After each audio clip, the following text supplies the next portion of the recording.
There's probably a lot of books I can read now, but I want to know where everything is.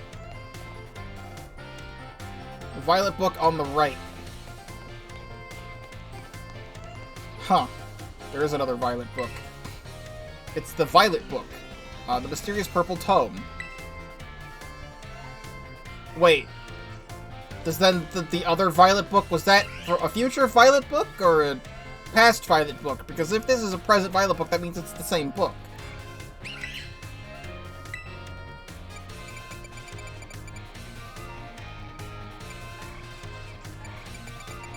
There is a lot to read here.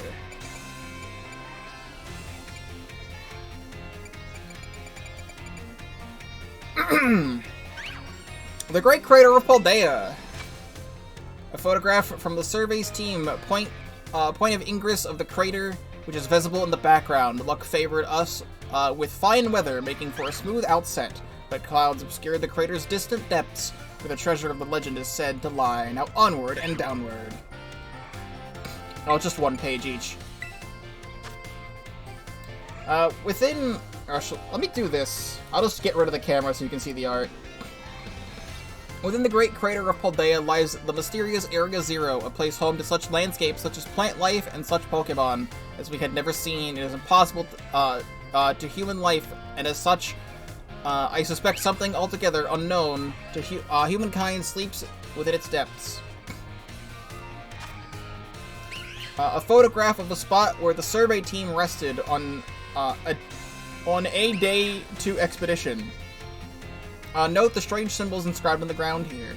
They were left by explorers in the time of the Paldean Empire, or could they be older still? Regardless, they seemed as if they must hold some meaning.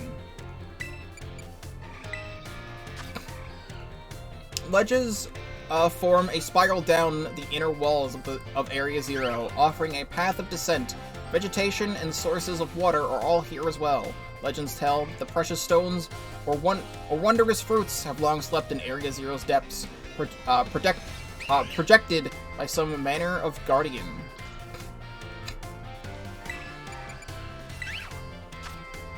Pokemon of Area Zero. Sketches by a survey team member. Surprisingly, the Pokemon species we observed in the upper strata of Area Zero seemed a little different from those outside the crater. Now and then we hear unfamiliar cries from the lower strata. There's something. Is that an Oranguru or what? That just looks like a monkey. And the monsters, that's this. Which is very interesting. Herba Mystica. That's something that Arvin had shown me. Very interesting. It's not in the game. If I had my camera on, you would see me be going like, Mysterious plates. During our descent into Area Zero, we came across a buried metal plate inscribed with a strange symbol. We attempted to shave off a piece of the plate, but failed to leave even a scratch. Even determining the nature of the metal seems beyond modern science. We know not why the inscription was made, let alone how. Legendary treasure. Countless days into our descent, we reached the last of the very depths of the Great Crater. There we found a cave with formations of gemstone, shining blindingly bright. Forgot. It was so unimportant that in my discussion earlier of how many games are on Switch, I forgot Brilliant Diamond and Shining Pearl came out. I don't have them, because I don't want them, because they're bad remakes. We have so many goddamn Pokemon games on Switch. I just want to break, okay? Besides the point. Perhaps that strange light itself is the guardian said to watch over treasure deep within the crater. Imagine Pokemon. That? Excuse me? A drawing of a fantastical Pokemon as envisioned by our sketch artist. The compactness and cruelty of the strange Pokemon that dwell in Area Zero's lower reaches tickled the artist's imagination, prompting this sketch of what other species that inhabit the depths might look like. That just looks like a Cobalion, Terrakion, and Virizion fused together. And this is different in Scarlet, so show me that. Phantom Memory. During our exploration of Area Zero's depths, I, Heath, strayed from the team, and was later found unconscious when awoken. I could only recall speaking with someone in an unfamiliar place, as if it was a dream. I was found holding the page shown here. The handwriting is my own, but I have no memory of writing this.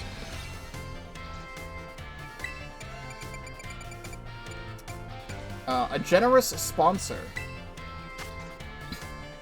The author, Heath, pictured with the director of the Yuva Academy. The Academy's generous funding made the Area Zero expedition possible, and the data gathered has been shared with the Academy in hopes that it will aid in the institution's research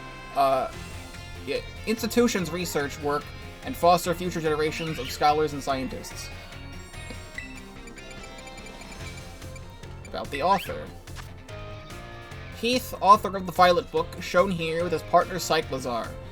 A natural historian as well as a writer, he was chosen for Area Zero. Found it and put in Discord, got it. And also penned this account upon returning to the great crater of Paldea. Cyclazar aided with the expedition as well by burying the team's luggage and equipment.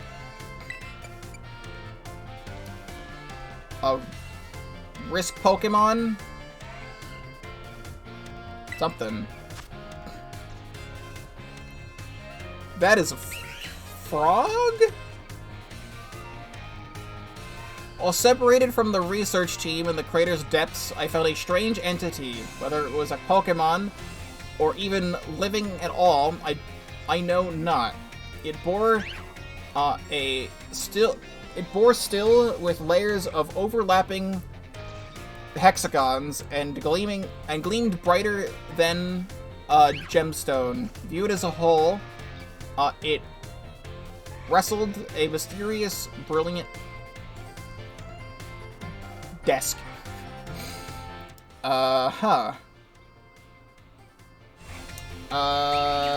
This is shown. It is a fusion of Entei, Suicune, and Raikou. An imagined Pokemon. A drawing of a fantastical Pokemon as envisioned in our sketch artist. The size of ferocity of strange Pokemon dwell in Area Zero's lower reaches. Tickle the artist's imagination. That looks awesome.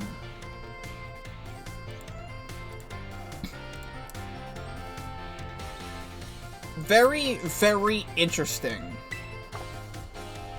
I'm gonna do something that I have avoided doing this entire game except one time. Which is we're going to connect to the internet.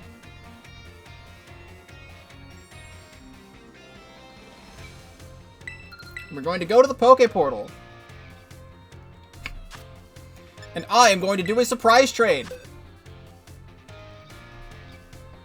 I feel like now is a time where I can actually do it. And I'm going to hope that nothing bad happens. I'm going to trade this duplicate Florigis that I have.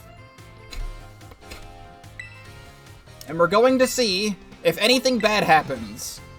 There's not many Pokemon left in the game that the game would be able to spoil me on, right? So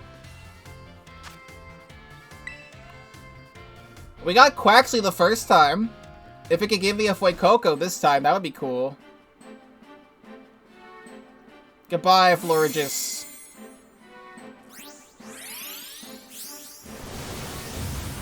Fuecoco! Perfect! Just as planned.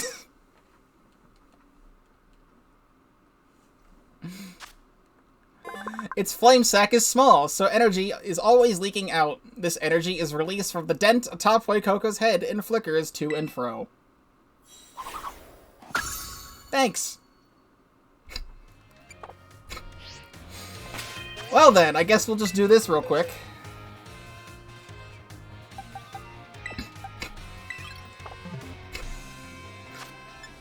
How does this happen to me?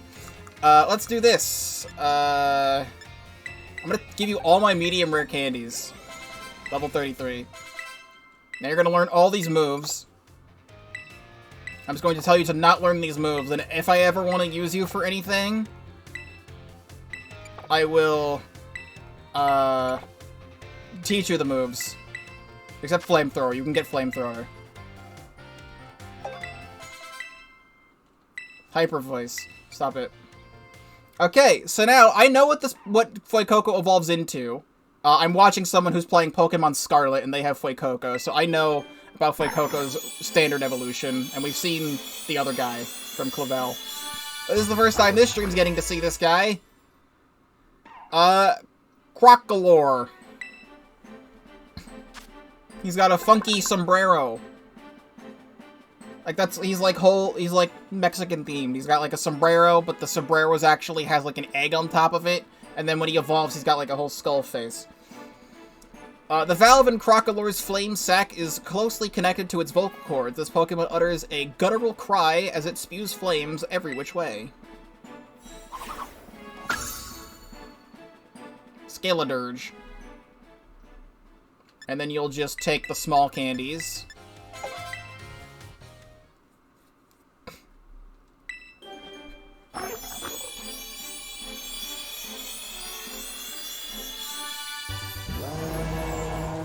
Very good. Scaladirge. Scaladirge's gentle singing soothes the souls of all that hear it. It's fire ghost type. It burns its enemies to a crisp with flames over 5,400 degrees Fahrenheit.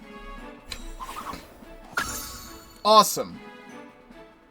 Let's learn Torch Song. The user blows out raging flames as if singing a song, scorching the target. This also boosts the user's special attack.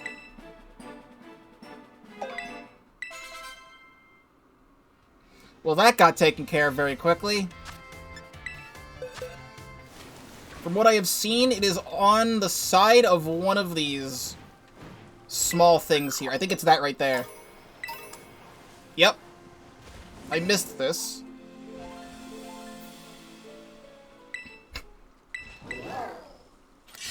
Is this the last one? Not the last one. So it should be up this cliff. If you'd let me climb. There's a TM up here. TM for skill swap. Ultra Ball. Timer Ball. Funny little guy. Yep, there it is. Is this the last one?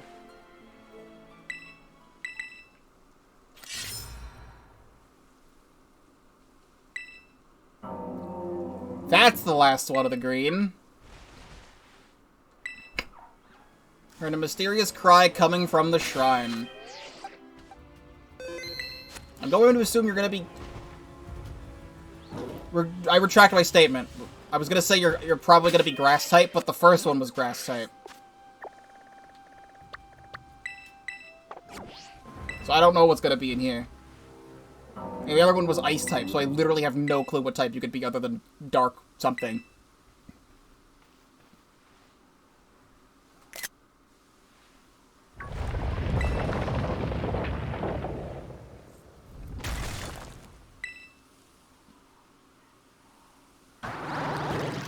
Hello? You're saying poor because you have a bowl on your head? But the bowl's actually a Viking helmet?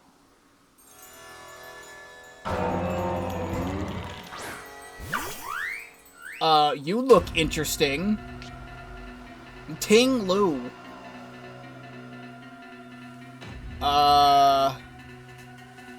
You seem to be rock dark. Please do not die to a jet punch. I can do one more of those. That was a crit. Stomping Tantrum. Fun fact for you all, in case you didn't know this fact, damn, double fucking crit. Viking helmets never actually had horns on them. That's just, like, something that people did to, like, have them illustrated. or whatever. Like, the actual historical Vikings never had horned helmets. They had helmets, but not horned helmets. Go watch the Loxton video on Berserker and Galarian Meowth. I haven't really been watching many Loxton videos, so I don't get spoiled on Paldea stuff. So now I actually can go watch those videos. I still might hold off just because I want to maybe complete the Pokédex first, just in case. But still.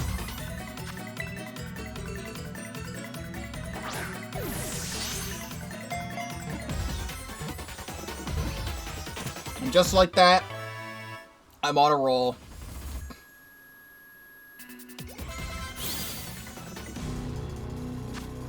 Dark ground. It slowly brings its exceedingly heavy head down upon the ground, splitting the earth open with huge fissures that run over 160 feet deep.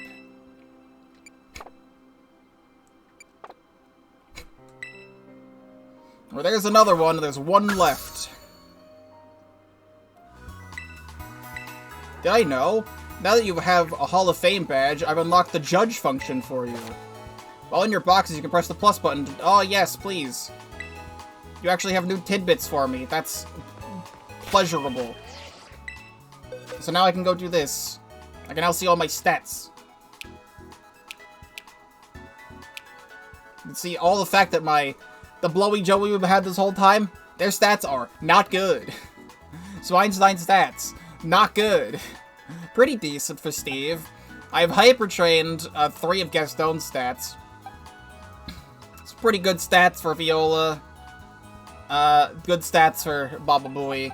Now I get to see the stats of these guys. I get to see all the IVs and stuff. Look at this cloth and how bad it is. It says fantastic, but like, I think it's just because it's low level. Do these guys have all guaranteed perfect IVs, actually? Because they all say fantastic. Which is neat, if that is the case. But at the top of this little hill, and by little hill, I mean big hill, should be one of these. I somehow just didn't think about coming up here when we were just exploring over here. Yep, here's one. Right up here. Give me the gimme ghoul. Gimme ghoul. Ominous black steak. Except it's blue. That's not the last one. Oh, it's over here! This is where it is. This is ridiculous. I know, right? It is right here on the map, right by the, Team Star refugees. I should probably talk to them again now that Team Star is slightly disbanded, but not really. I somehow just missed this as we were coming up this wall, because I literally came over here and climbed up this wall to get over here. That's the last one.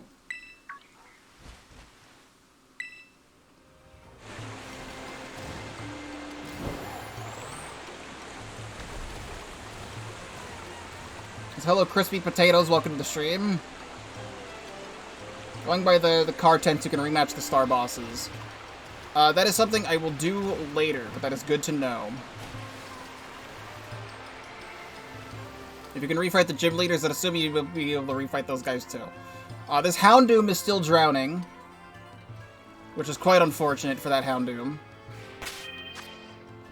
Let us save yet again. And the last one.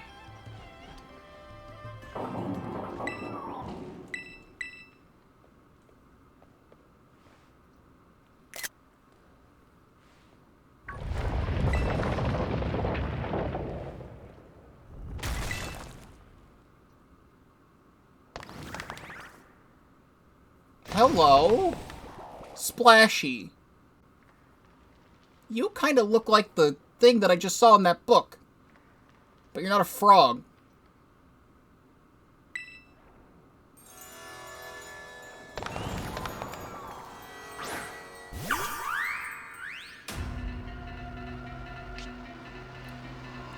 Chi-Yu.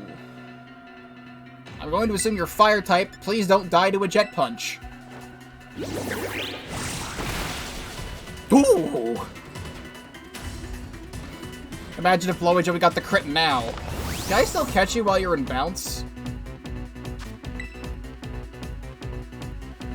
I just waste a turn on Charm then.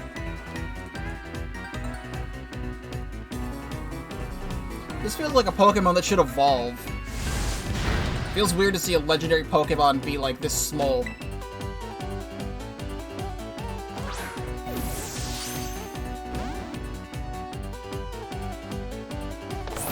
Yo, this fish got swagger.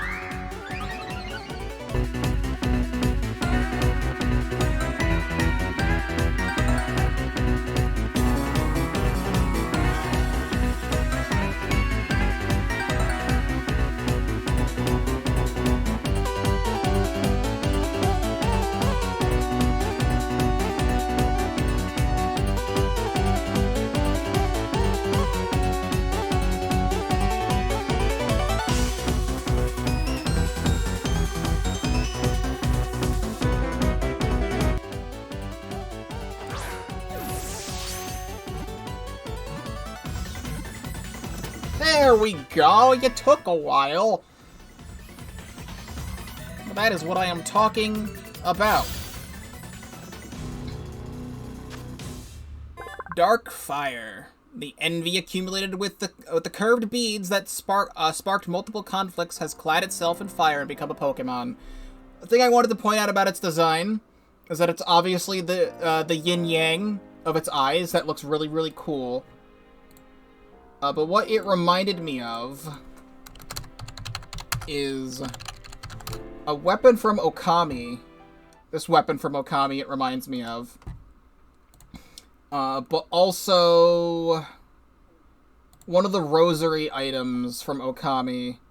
Possibly this one also reminds me of this Pokemon. There might be one more thing that I'm forgetting, but I do not remember what it is. That's something that came to mind while fighting it. That's all 4 of those. And that is all of these legendary Pokemon captured. Go to the boxes. We can put you where you belong. So we got all 4 of you. We have a funny Amoonguss here for fun. Charizard. Bunch of Squawkabilly. I could probably move these guys. But, Leafy, Eevees from the raid battles, and also all of the Titan Pokemon. And then a Tendamouse for good measure, I suppose. Let me fly back to my house and see if my mom has anything to say about my saving the world. Or anything like that. Or, like, you know, watching one of my good friends grieve over their dad. You have anything to say about that? Where's my dad? Where is my dad? What a nice surprise. Have you been enjoying that treasure hunt of yours? Makes me so happy to see that you're learning and growing in the great outdoors, so I prepared some things to help you on your adventures. Here, there's sandwich recipes just for you, so you can fit even more veggies into your meals. Thanks, Mom. Put these recipes to good use and add more tasty veggies to your meals than ever before. Sure. With that, though, I think this would be just a good place to end this stream.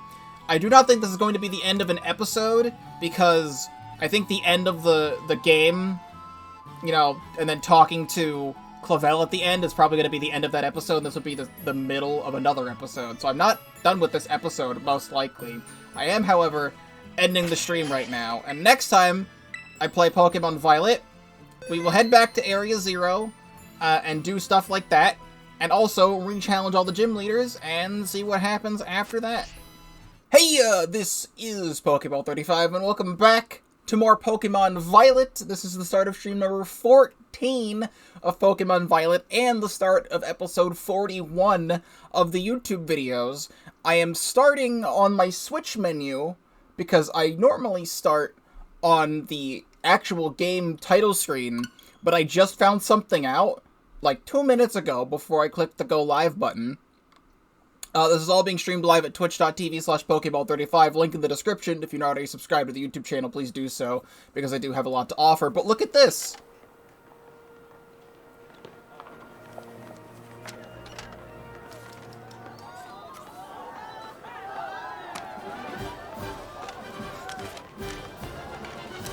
The fucking Pokemon theme plays now! Like, the Pokeball's off the desk, everyone's cheering, and the Pokemon main theme now plays on the title screen. I guess that's what they're doing now. Because I think it played in Sword and Shield, but like, not... But I don't know if it played before or after beating the Pokemon League in Sword and Shield. But Pokemon Legends Arceus didn't have anything on the title screen until after you beat the game, like any sound at all. It was just like environmental noises. And this game, it finally has the Pokemon theme playing. And I think that's pretty cool. Anyway, we're back with more Pokemon Violet. It has been like a couple days, not entirely a full week. I think it's been like 3 or 4 days since I last played the game. I just watched this book turn. Oh, it's giving me all of the guides. No, I think I'm good on the guides. I just want them to not say new. There's so many different guides. When you're feeling lost, go to the Pokemon Center. No, we're here. So this is actually, I forgot, this is about halfway through episode 41, I believe. Yeah, if I remember correctly, we're actually like halfway through episode 41 in terms of editing, so when I say the start of, my bad. But yeah, we're going to be playing more of the game, and my hair is bothering me, like, so much. Because, like, look at this. Do you want me to do the whole stream like this? I don't want to do the whole stream like this. Because now we have a new objective, which is we have gym leader refights that we can do. And there's a whole bunch of other things now we can now do, like also go back to Area 0. What I want to do is probably the most boring thing I could possibly do, which is we're finally gonna go to school. With everything that we did in at the start of this episode, which was the end of the last stream, I think it would be fitting if we finally went to school for the first time ever. There's things here that I could have been seeing the entire game, and I don't know how long it's going to take to get through it all, but it is content I want to see, but not content I wanted to stop for while we were on our treasure hunt challenges. Also, Gengar's gone. I guess he shows up at night. Also, you just say interested in classes. What is just other stuff? Good morning, Master Chandler. What class would you like to take? Oh, no. All this other shit. Well, first, I noticed that there has been a thing on the biology lab this entire time with Jacques, and I thought that would actually be taking his class, but I don't think it is. So I don't know what's in here. We're gonna dissect the Pikachu! No, don't do that. Hello, Jacques. I haven't talked to you in, like, years. Ah, hello, hello! I forget what voice I did for him. It's been actually, like, 2 months. Have you gotten used to things here at the Academy? I sure have. Great, glad to see you're having fun. Oh, have you been using the PokéDex app? I'm the one who made it, you know. Every time someone using the app catches a Pokemon, the data gets sent to me. It's really helping my Pokemon research. So be sure to catch any new Pokemon you find and work hard on filling your Pokédex. Your first goal, let's say, aim for 30. I'm sorry, Jacques, I'm at 300. I see you've registered 30 in this Pokemon species. Wow, so you got, this kind of Pokemon, and this one? All this data is the best. Sorry about that, I got a little excited there. But I get the feeling that you're going to be a great help in my Pokemon research. Take these. TMs for False Swipe. Let's aim for 100. Wow, you have 100 species? That's crazy. Little Pokemon, big Pokemon. Whoa, you even have data on Pokemon of this specific size? So much data, so much to analyze. Sorry about that, I got a little excited there. Take these. 20 Ultra Balls. You're natural at this Pokemon catching thing, aren't you? Aim for 200. Wow, you have 200 species? That's crazy. Pokemon of the mountains, Pokemon of the sea. Wait, what? No way. You even found a Pokemon in a place like this? Sorry about that. Yup. 20 Quick Balls. That's actually helpful. You're a bona fide Pokemon catching professional. Aim for 400. That's actually like the entire Pokédex. So never mind. But at least we got that out of the way. Which also now reminds me... Oh, everyone's still dead from last time. Which does remind me, we need to go back in here and do this. For catching 340 species of Pokemon, I get a Moon Ball, and I'm not at 350 yet. There's actually a lot more to the Pokédex than I thought I had left. I have like 50 Pokemon left. Which most of them I think are version exclusives. We've got Gardevoir we need to get, Slackoth, I have no idea where you find Slackoth at. I have yet to find a Petalil. I don't have Breloom yet for some reason. I don't have Garchomp yet. I thought I did. Drifloon and Drifloom are apparently version exclusive. We need to get Haxorus. I need to get the other Charcadet evolution. I don't have Wishcash for some reason. I don't have Muck for some reason. I don't have Magnezone. I don't have Teddiursa. I don't have Stunky. That might be a version exclusive, because I've only seen Skuntank in a battle. Don't have Weavile. I don't have the rest of the Gothita line. Wait, Bramblin has an evolution?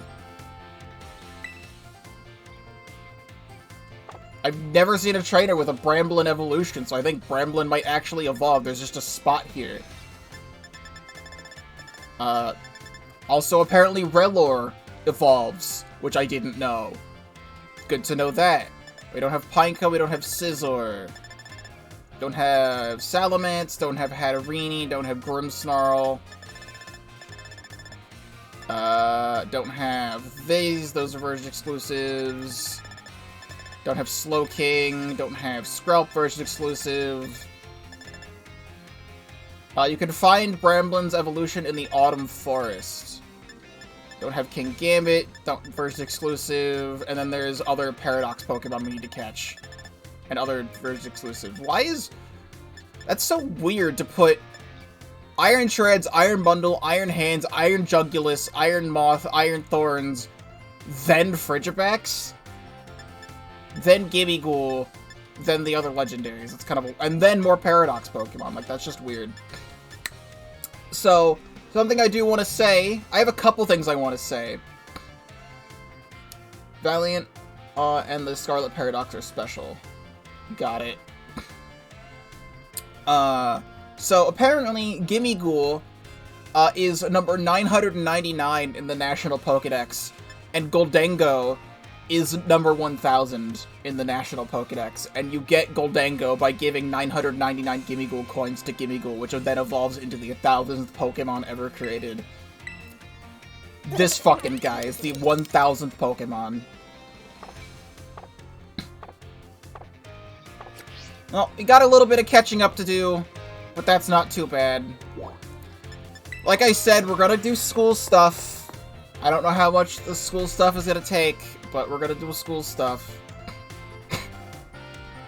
And while I've got it standing next to me, by standing I mean sitting next to me, I did manage to finally pick these up.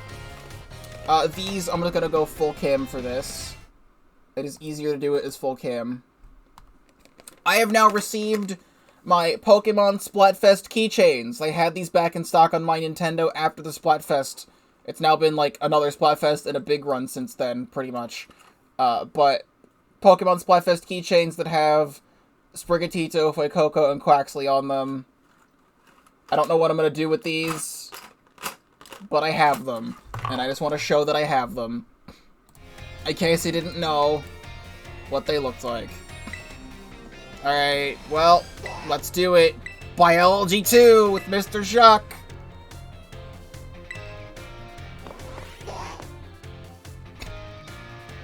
I can't wait to fail algebra another 10 times at this school.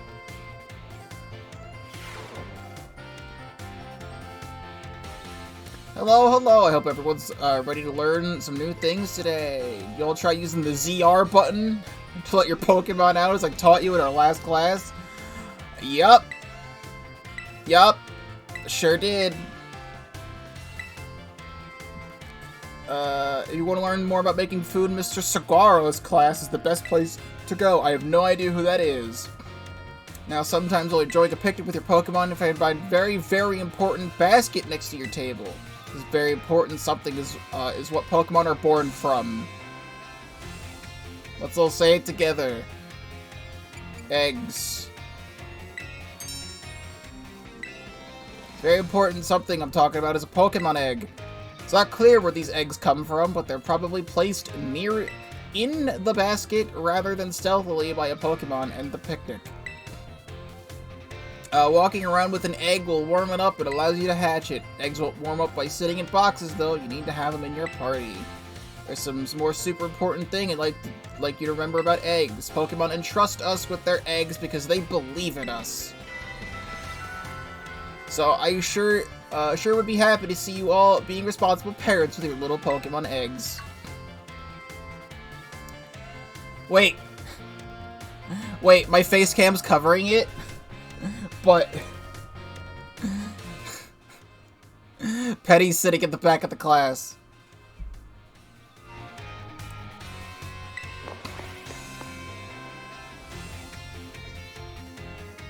Quality.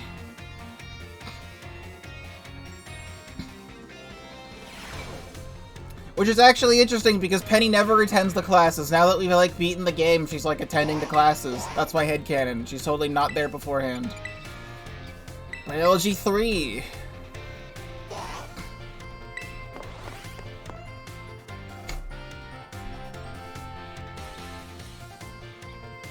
See, it never really occurred to me that there's, like, no Pokemon nursery or daycare in this game. Penny's also in this class.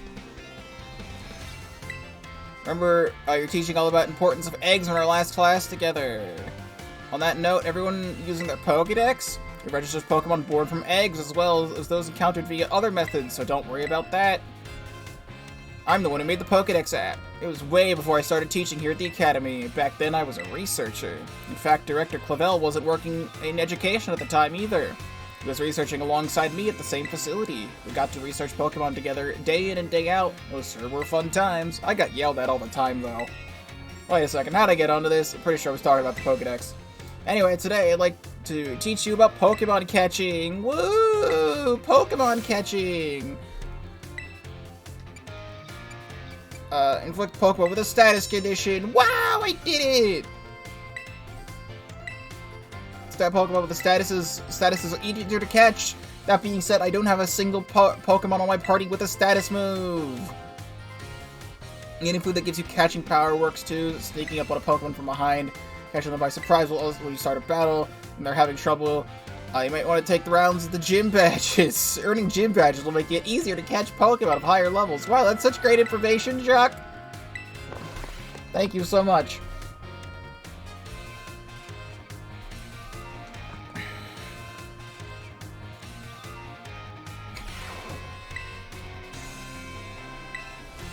Biology midterm.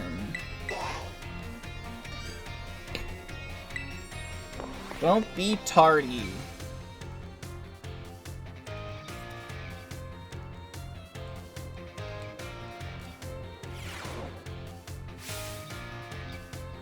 Hello everyone, today's our midterm exam. It sure feels good to fill in those empty spaces on the answer sheet, doesn't it? Take your time and contemplate each question carefully. What button do you use the thing? CR. Combine one letter and one number below to correctly say when and where Pokemon eggs are found. It is A2. Which of the following is an effective way to warm up your eggs? Walking around. What will not make Pokemon easier to catch? Giving them a berry. It's Pokemon Go. What will make it easier to catch a Pokemon of higher levels? Gym badges. This question would affect your grade. How do you feel? How do you like the Pokédex? Is it easy to use? I'd be happy to hear your honest opinions. It's easy to use. The last question was just something I'm personally curious to know. Don't tell the director. I'll grade these right away. Hope you're all looking forward to see how you did. And I wish I had easy 5-question exams in school. Instead, I had a hard 100-question exams. It feels good to get that test out of the way, doesn't it? You must get 3 questions correctly. I answered 5 out of 5 correctly. That's a passing score. Mr. Jacques asked us to give this reward to any students who pass the exam. 5 small experience candies.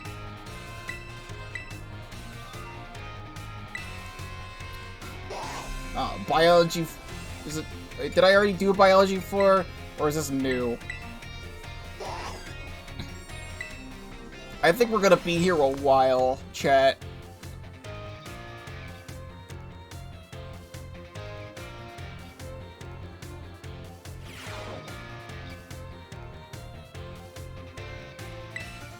You did really great on the midterm exam. Thanks for answering my little question at the end, too. We'll be sure to keep your responses in mind. Alright, now we're heading into the last half of our classes together. It's time for our knowledge to evolve and grow, just like our Pokemon. Evolution! Today we're going to learn about the fascinating phenomenon of Pokemon evolution. As your Pokemon battle level up, they learn moves and get stronger. And for some Pokemon, once they've leveled up enough, their appearance changes and their stats increase, sometimes by a lot. That's Pokemon evolution. Pokemon become very strong when they evolve, making them trusty partners in battle. But some people prefer to keep their Pokemon in their adorable pre-evolved states. To do this, you need to remember a certain button when your Pokemon begins to evolve. Say it with me now. If you already know, cancel evolution, you need to press the B button. The button you want when you need to stop a Pokemon from evolving is the B button. If you press this button soon after your Pokemon begins to evolve, you can stop it from changing. You can also let the Pokemon hold an item known as an Everstone to keep it from evolving. Some Pokemon need stones, or they need specific moves, or defeat certain specific Pokemon. The way Primeape evolves into Annihilate is especially strange. Okay, well just tell me that. If I didn't know about Annihilate by now, well there you go. There's a certain move that... Oh, sorry, looks like we're out of time. Okay, so we'll have to end class here today. Thank you for your attention. I wish I had 5-minute classes. Instead, I had frickin' 90-minute classes.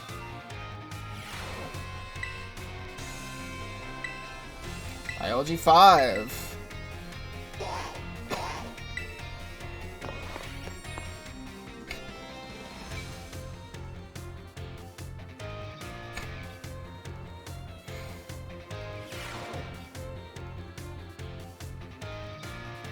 Okay, everyone's ready to learn new things today. Before we get going, y'all remember the final question of our midterm exam. Director Clavel found out about it, and somehow I got yelled at. Whoops. Apparently he could tell I was hiding something just by looking at me. Must have noticed all the color flushing on my face. Speaking of color, today I'd like to teach you about colors as they pertain to Pokemon. Some Pokemon have slightly different coloration or patterning on their bodies based on their gender or individual differences. In very rare cases, Pokemon may have wildly different coloration compared to others of their same species. That's a shiny Pokemon. Hell yeah. I'm so glad they start teaching you about shinies now. I mean, with the free shiny and Arceus and stuff like that, but, like, back in my day, they used to call them, like, miscolored Pokemon, or, like, a special Pokemon. They never called them shinies until sometime within the last, like, 5 years. Because it used to just be a fan term, and then they adopted it. It's quite rare to cross paths with one. Does anyone know what the likelihood of finding a shiny Pokemon is? 1 in 4,000. That's right! You may have the makings of a Pokemon Professor, Chandler. Shiny Pokemon appear at a rate of 1 in 4,000. Isn't that amazing? The probability of encountering one in the wild is the same as hatching one from an egg, too. Eggs from a pair of Pokemon raised around different languages are a special case. There's a higher than average chance that a shiny Pokemon will hatch from these eggs. Like, teach you about the Masuda method? The Masuda method? That's crazy. But we haven't been able to figure out why that is just yet. We also heard rumors that a charm that increases your likelihood of finding a shiny Pokemon when you have it in your bag. Can you believe that? This claim can't be scientifically verified, but it sure would be fun if it were true. That's it for today. This is actually some decent information for newer Pokemon players. Or just people who haven't played Pokemon in a long time, or just people who don't know. Why does it go all the way up to 6? I think half the stream's gonna be dedicated to school, and that's not what I'm aiming for, but that's what's gonna be happening, I think. Goes up to 8. Good lord. Hope everyone's ready to learn some new things! Next time we meet, we'll have our final exam. That means this is our last actual class. On the topic of this last class, Pokemon be Pokemon forms. There's also a phenomenon called form change, where Pokemon appearance changes under certain conditions. A Cyclizar, for example, which we regularly ride on, has a ride-on transportation here in Paldea, has 3 forms. First is its basic form, where it walks around on 4 legs. Second is its battle form, where it stands on its hind legs to engage in battle. There's its ride form. I don't think those are forms. I think it's just squatting. Like, if you want to talk about form changing, talk about, like, Aegislash. Or, like, Cherrim. Those are form changes. Though we could use... Like, I thought he was going to start talking about Koraidon and Miraidon for a moment. Though about your phones, some smartphones are inhabited by a certain Pokemon. Does anyone know the Pokemon I'm referring to? It's Pikachu! You're a regular expert on Pokemon and technology, aren't you, Chandler? The Pokemon inside your smartphone is Rotom, and it does all sorts of things to help you out. Rotom inside a Rotom phone is special, so it doesn't try to enter other electronics. An ordinary Rotom, however, can change form by entering washing machines, microwave ovens, and other electronic appliances. Rotom is a bit of an exception, though. Many Pokemon that change form do it by simply holding an item or by having one used on them. Oricorio, for example, has 4 different forms they can change between by giving it certain nectars. Pokemon may even change type or learn different moves when they change form. Form changes are different from evolution in that the Pokemon can return to its original form, unlike shiny Pokemon, which can't change their special coloration. The same individual Pokemon can't go back and forth between its forms. There's a lot to dig into with this form change phenomenon, as you can see. You could all learn something from Pokemon here, don't you think? A bit of a stretch, but I'd be happy to see you all enjoy your time at the Academy to the fullest and change form into a new version of yourselves. Or something like that, anyway. I almost forgot! Regional forms, which vary based on what region a Pokemon came from, don't change like other forms. They're getting 8. Whoops, that's the bell. Guess who's been scatterbrained, Mr. Shock? Right up to the very end. Had a great time teaching all of you. I hope you'll do best in your final exam. I already need water.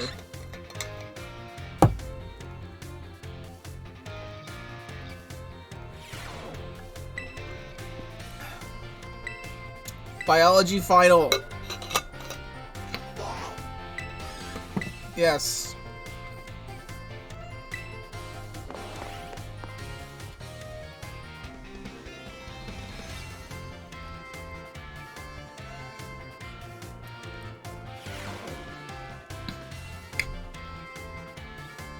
This is our final exam. We'll cover everything I've taught you so far, but I'm sure you'll all do just fine. How many of the following 4 methods make it easier to catch Pokemon? Well, how am I supposed to know which one's 1 and which one's 2 and which one's 3 and which one's 4? Is it going this way or is it going across? I'm just gonna say 1.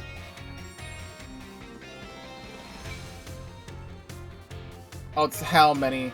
This is why I hate school, because I'm dyslexic. 2 of these are good. True or false, you can get a new Pokemon only by catching them yourself or trading it with others. False, you can get them from eggs. If a Pokemon is holding an Everstone, will using an item that includes evolution such as a Firestone cause it to evolve? I don't know that. I'm going to assume no, because it's still holding the Everstone.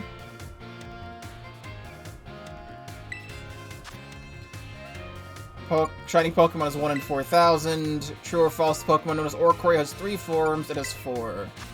This question won't affect your grade. If you have anything you would like to say about my class, I'm still getting used to this teaching thing. I sure had fun as your teacher. Thank you for being our teacher. Time's up, whether you like it or not. I hope everyone enjoyed tackling those questions. I stuck a little bonus question there at the end. It's our secret. Don't tell the director. I'll grade these right away. I hope you're all looking forward to seeing how you did.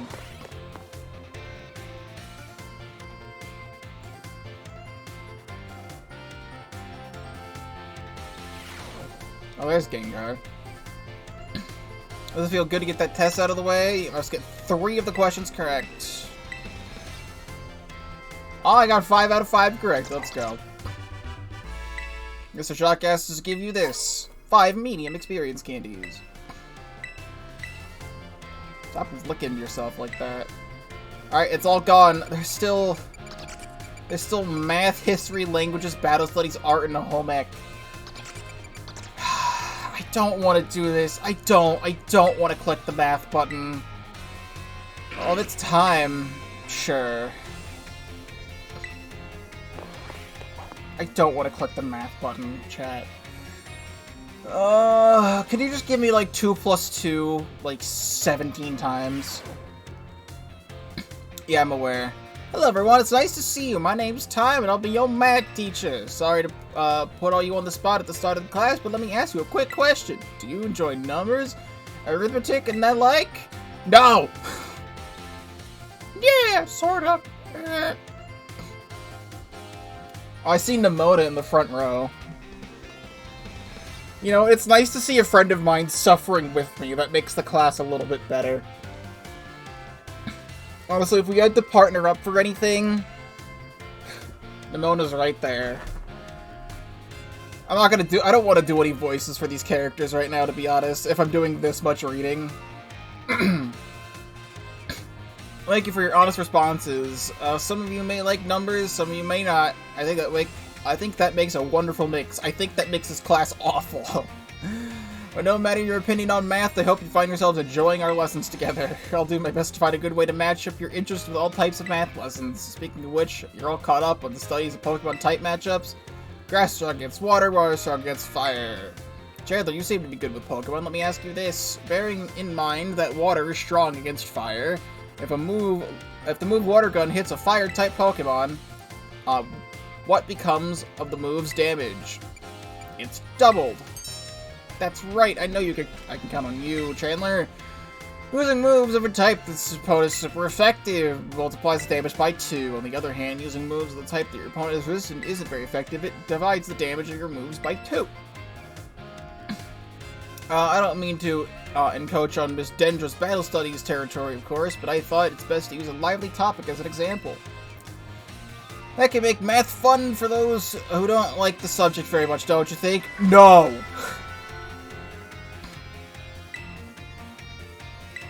I look forward to the bell every single time I'm going to click this button.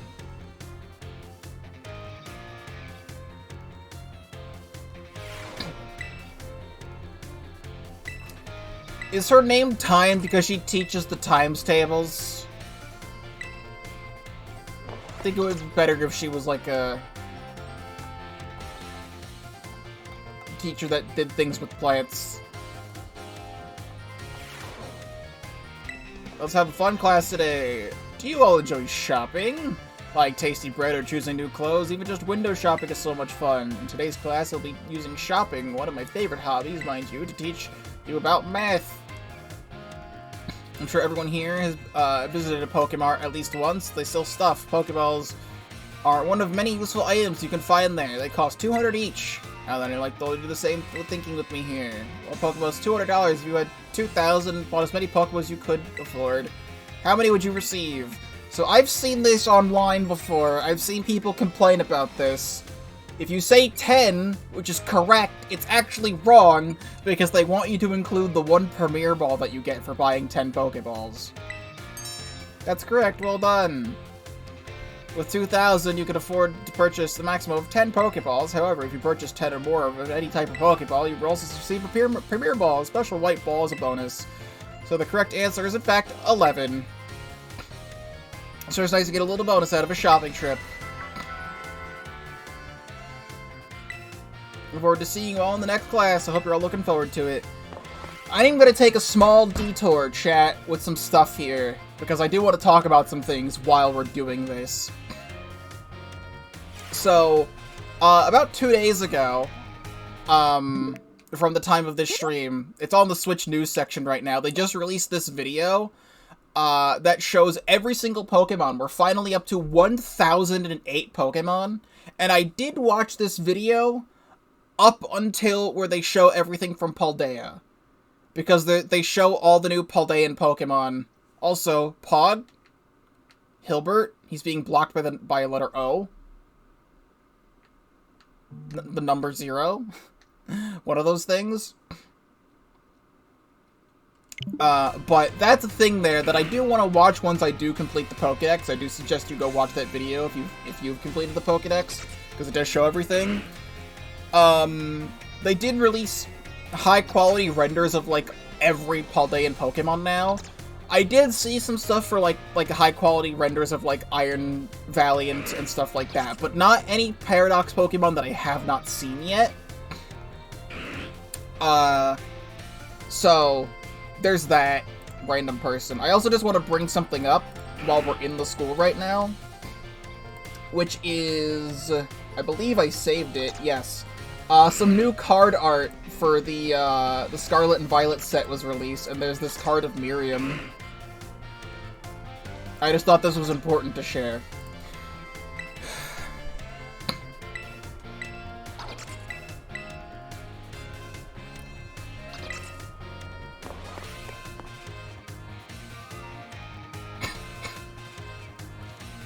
And I want to bring something else up. But I'll wait till after we finish everything math-related to bring it up. Y'all enjoy fortune-telling, horoscopes, and the like? It feels great to read your horoscope and see what it says. Today, I'd like to teach you about all math while focusing on the topic of luck. Perhaps you have seen the following phrase crop up during Pokemon battles before: a critical hit. When a Pokemon's attack lands a crit, damage is increased by half. In other words, it does 1.5 times as much damage as it normally would. It's truly luck that determines whether your Pokemon lands a critical hit, or has one landed on it.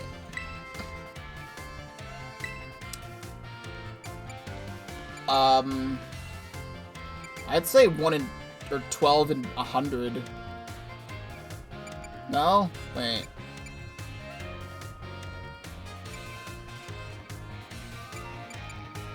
I don't think it's 1 in 100. I see them happen too often. If it's not 12, it's 4. That might cause a bit too critical of a situation. Okay, 4. Got it. Odds are more favorable in certain. That's why moves like such as Stone Edge and Shadow Claw have about 12% chance. You can also use a move called Focus Energy or an item known as a Dire Hit to raise the critical hit chance with 2 stages. It's a 50% chance to land a critical hit. Feels great to land a critical hit, perhaps not so great to be struck by one. You're able to do calculations that'll swing your luck in your favor, make doorway open for some strategic choices in battle.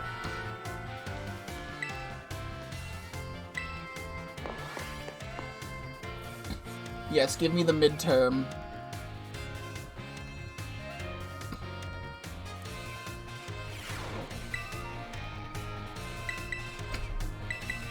Yes.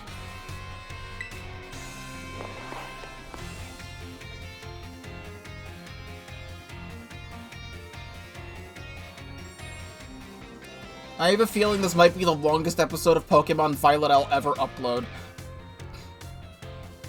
Alright everyone, it's time to begin our midterm exam. I'm sure the fun experiences you had in my class will serve you well. How much damage does water gun do when it hits a fire type? Double damage. How much damage does Razor Leaf do when hit a fire type Pokemon? Half damage. 11. What percent chance does Pokemon usually have to land a critical hit? 4%. How much damage does a move deal when it lands a critical hit? 1.5 times.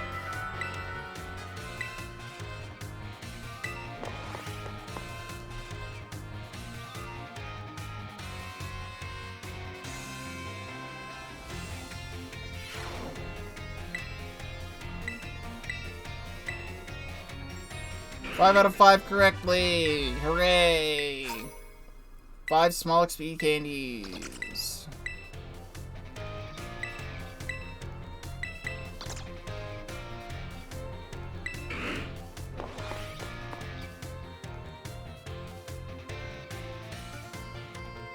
And away we go.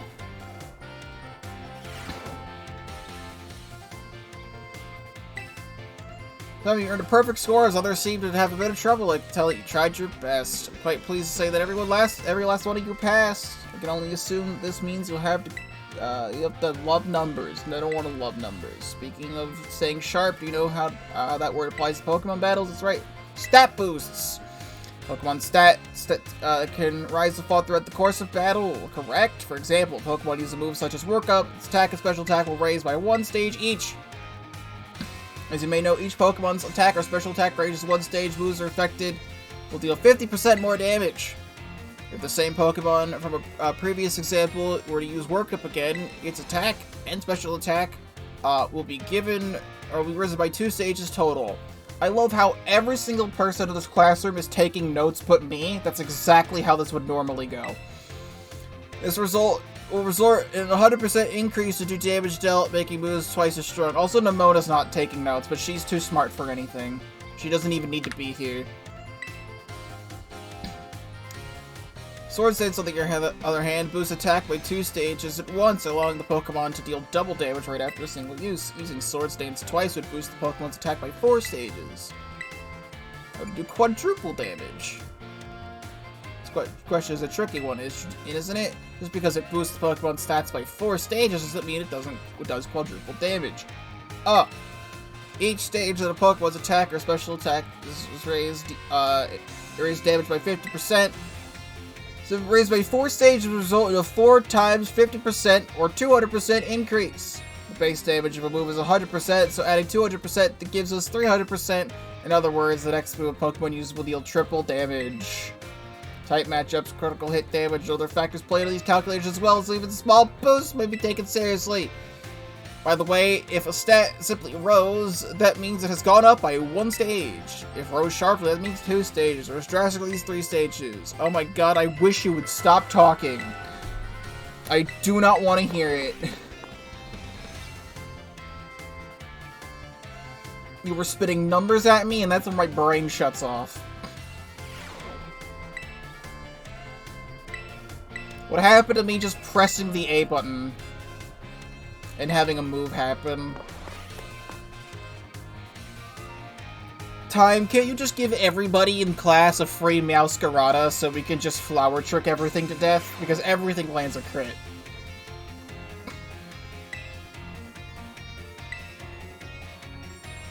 Talk multiplication percentages like that. Today we'll be talking about percentages again and learn about probability. It may sound like we're gonna have another difficult class, but did you know that all of you already deal with probability on a regular basis? Yet the probability of me falling asleep is like 99%. Pokemon moves generally have a property called accuracy, which determines the probability that they will get hit. The accuracy of tackles 100% or 100% or 100 or 100%. So you'll, if you were to tackle 100 times, it would, you could expect it to hit all 100 times. With like Hypnosis is 60%.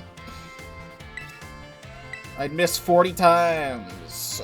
Many of the truly powerful moves often tend to have lower accuracy, so when you're deciding whether to go slow and steady with moves that sure hit, or hard and fast moves, strong and less accurate, you're studying probability.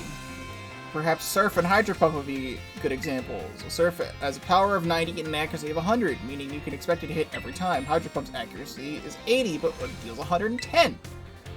Between Surf and Hydro Pump, which move would you want to use yourselves? Depends on the situation. Oh my, so you're always considering various probabilities. I may have made it sound like there was a correct answer here, but there's not. Feel free to use any move as you wish. Factors like PP or number of targets hit may make some moves more suited for certain situations. However, trading accuracy for power or vice versa is purely a matter of preference. This Surf versus Hydro Pump debate has been ongoing for quite some time. Personally, I'm more interested in debating on the Rock-type moves of Rock Slide and Stone Edge. That's funny.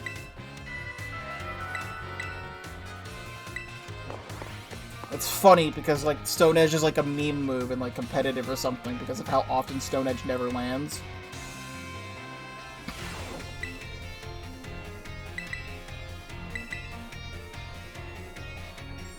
Guys, I might have to split this up and do more classes later. I actually think we're gonna be here for 4 hours if I don't do that. Last time I learned about the probability using move accuracy as an example. Probability is quite an interesting subject. Did you know that in class with 40 students, there is a 90% chance that 2 of them will have the same birthday? This is even true despite the fact that there are over 300 days in a year. Isn't that remarkable? But let's move to today's topic before we get swept along with probability again. I've been teaching you how to calculate damage in class using examples like type matchups, critical hits, stat boosts, and the like. All the variables are multiplied together to calculate damage dealt to an opponent. However, did you know that there is even a simpler way to increase your damage? All you have to do is have your Pokemon use a move with the same type. If a Rock type uses a Rock type move, Stone Edge's base power of 100 is multiplied by 1.5 and becomes 150. They teach you about Stab? I can skip this. This is all about Stab. I know about Stab. They say a move with a move power of 100, Pokemon shares the same type, uses it and hits an opponent that is weak to that type. That would be... fuck you, is what this is. Because that would mean it would be 150, but then it would do double that, so it would do 300 damage. First, using a move that shares a type, user multiplies the power by 1.5, and then a super effective move makes it double to 300. Isn't that fucking incredible? What's more, if a Pokemon terrestrializes and its Terra type matches its original type, then it gets another bonus of the same, goes from 1.5 to 2. Of course, being able to use a lot of moves of different types is great as well. That's one way you can surprise your opponent. In the end, your own innate characteristics are what you really shine the most. Please. I like your sister so much more.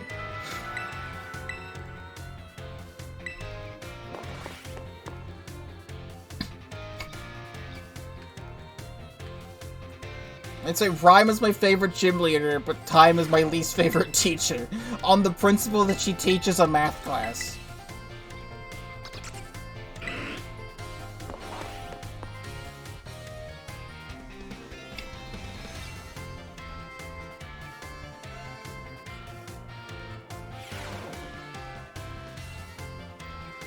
It's time to get our final exam! I'm sure the fun experiences will be had. How many Great Balls could you purchase if each one costs 600? Fuck you. I'm cheating. They won't let you cheat in class, but I'm cheating my own goddamn class. 3,000 divided by 600 is 5. If a water-type move with a power of 100 lands a critical hit on a grass-type Pokemon, what will its power be?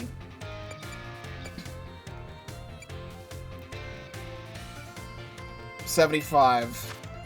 Under normal conditions, what % chance does the Stone Edge have to land a critical hit? Still 4. Because it's still the chance of landing a crit. Actually, no, because if it's lower accuracy, it would have been 1 there. Who gives a shit? If a Pokemon uses Swords Dance twice, boosts its attack by 4 stages, that does triple damage. If a Rock-type Pokemon, whose Terra type is Rock, terrestrializes, what will the power of its Rock type be multiplied to? 2. I expect at least one of these to be wrong.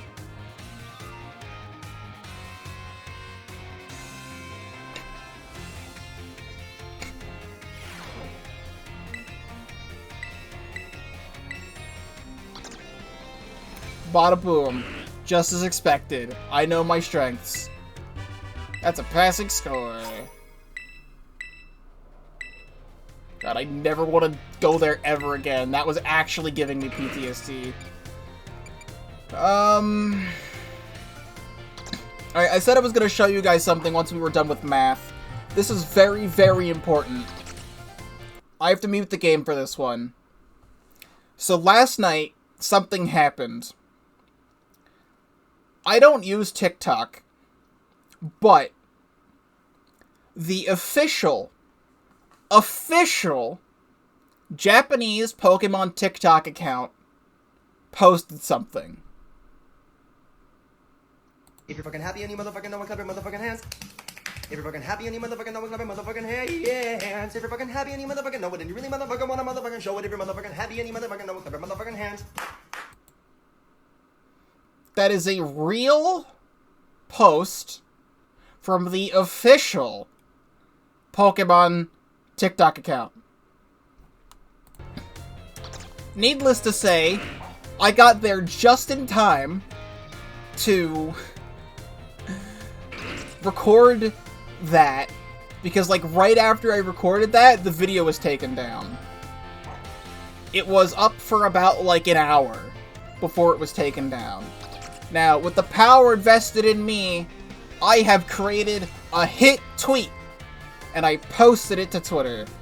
And that tweet now has, as of right now, like, as of like 12 hours of the tweet being up, I believe, it now has 12.7 thousand likes, 3,100 retweets, and 135 quote retweets.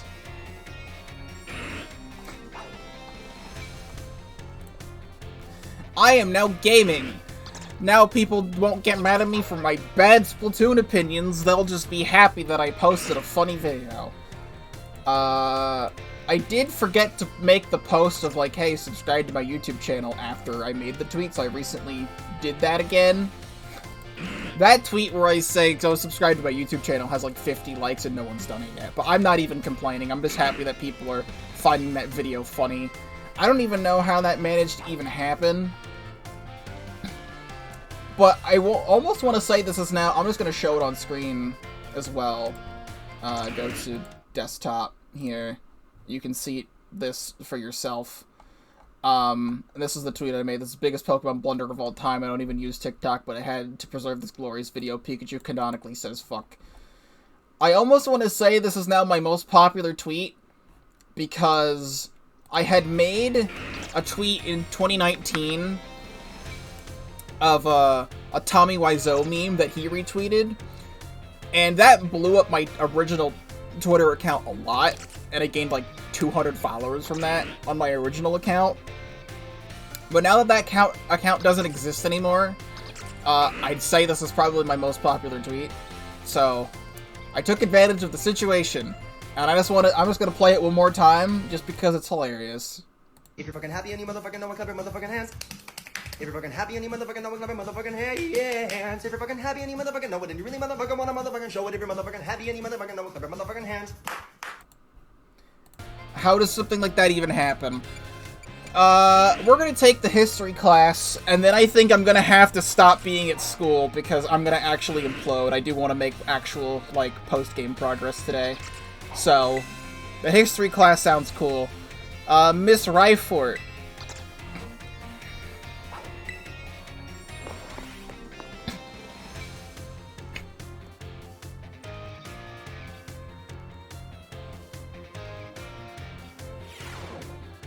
Oh, you look cool. Whoa, what the fuck? Yo! Laventon! Give it up for Professor Laventon making his cameo appearance. He's dead. He's actually dead. He's in the fucking history books. And there's the Hisuian Pokeball. And the Galaxy Expedition building. Oh, that's awesome, actually. So we have some new students here with us today. Also, Nemona's in here, too. My name's Ryfort, and I'll be the one to impart knowledge of the past on your little minds. History is a wonderful thing, truly splendid. The lives of our ancestors throughout history forge the path for the present in which we live. Today, you shall learn about the most mysterious location of all of Paldea, the Great Crater. As you're all aware, a massive crater known as the Great Crater of Paldea exists in the heart of our region. The area inside this crater is called Area 0, and research of its geological strata and material composition has shown that the crater is in fact over 1 million years old. It was long believed that a certain something rested at the bottom of this mysterious crater. I love that your hair is glitching the fuck out. Perfect timing to make eye contact, young Chandler. I'm not looking at anything. Shush. What exactly is believed to be the rest inside the depths of Area 0? Treasure. A Snorlax. Snorlax isn't even in this region, I think. That's kind of weird that Snorlax isn't even in this game. I've been there myself, but I don't think I'm allowed to disclose that information. You're splendidly clever, aren't you? You did your homework. That's right, some believe that the treasure more valuable than anything in this world rested at the depths of the Great Crater. So much for dreams of treasure hunting, though as a lab has been built in those very same depths. Before I forget, you would do well to remember that the Great Crater and Area 0 are both off limits. Do not dare to entertain the foolish notion of gallivanting off into Area 0 in search of riches. Oops. It's no place for children dreaming of treasure and adventure. Besides, if it were possible to investigate the area, I would surely be the first to do so.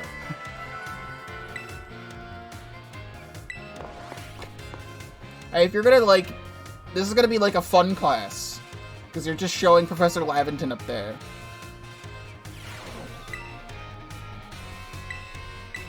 Professor Laventon's the GOAT.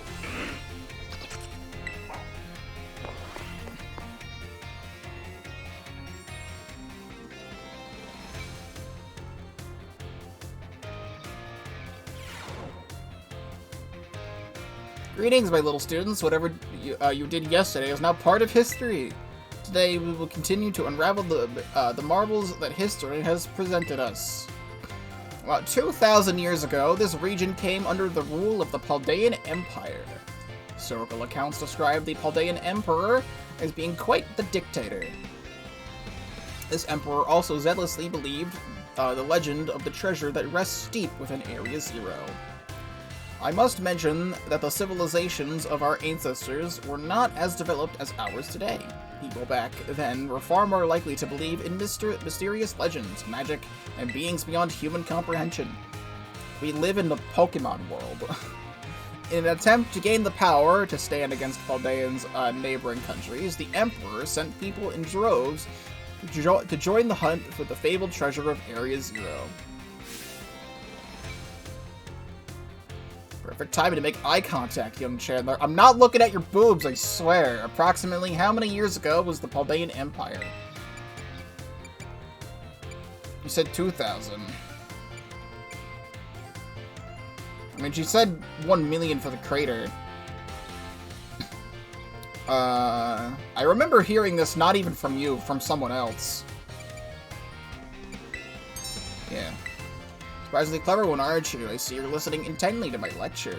The answer is about 2,000 years ago. That's when the great era of exploration began. However, it is said that not a single adventurer sent out by the Emperor ever reached the depths of Area Zero. Was it the punishing journey itself that barred their way, or perhaps some unknown creature? The resounding failure of this great era of exploration almost certainly heightened the air of the mysterious surrounding crater. What I wouldn't give to explore Area Zero in its untouched state at the time? I suppose I could only hope for a swift invention of a time machine.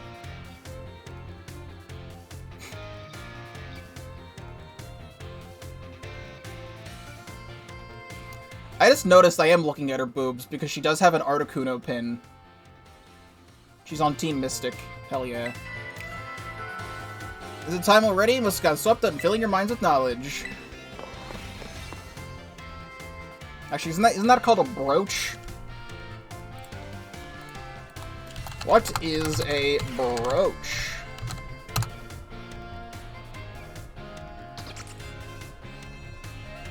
I don't think I spelled that correctly. An ornament fastened to clothing with a hinged pin and catch. Brooches are a classic accessory worn for centuries. Today, they are regarded as items of adornment, but brooches were originally functional items intended to secure pieces of cloth to the wearer. The oldest brooches date back to the Bronze Age, made with thorns and flint, and later with metal.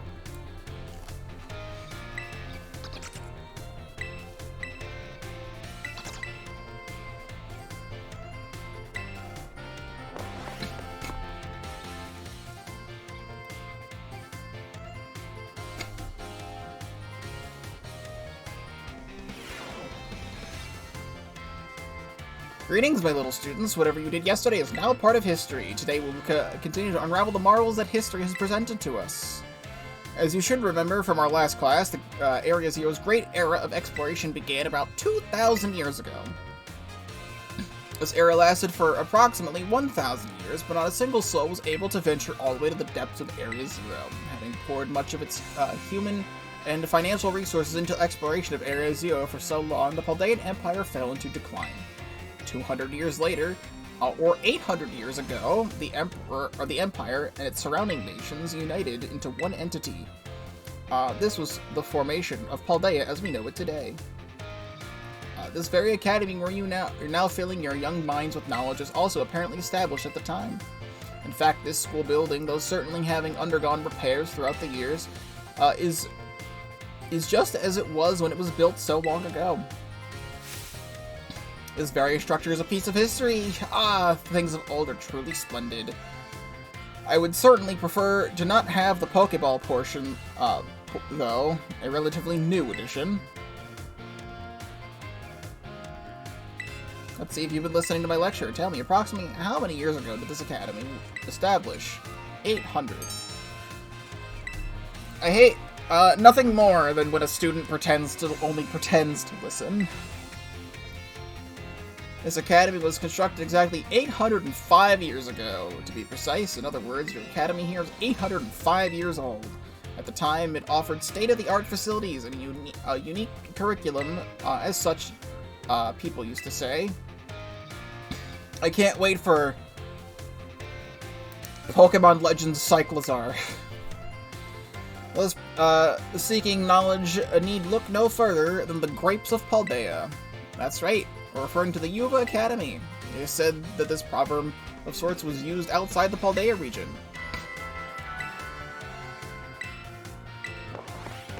I want to start learning about Lavington. I don't want him to just be a cameo. I want them to actually acknowledge him.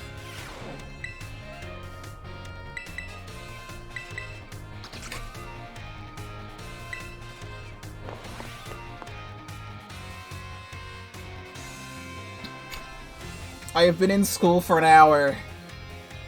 I swear. We're gonna stop after history. Greetings, my little students. It's time to begin our midterm. Summon your historical knowledge from the dark recesses of your mind and answer the questions. What is the name of the geological formation at the center of the Paldea Region. Great Crater of Paldea. What is believed to rest at the center of Area 0. How many years ago did the Paldean Empire... years ago was this academy built? Those seeking... knowledge.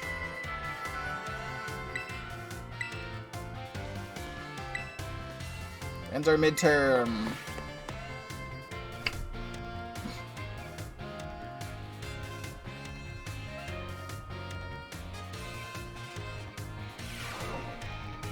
I've been here for like a whole in-game day. Psyduck is back. 5 out of 5. Hooray.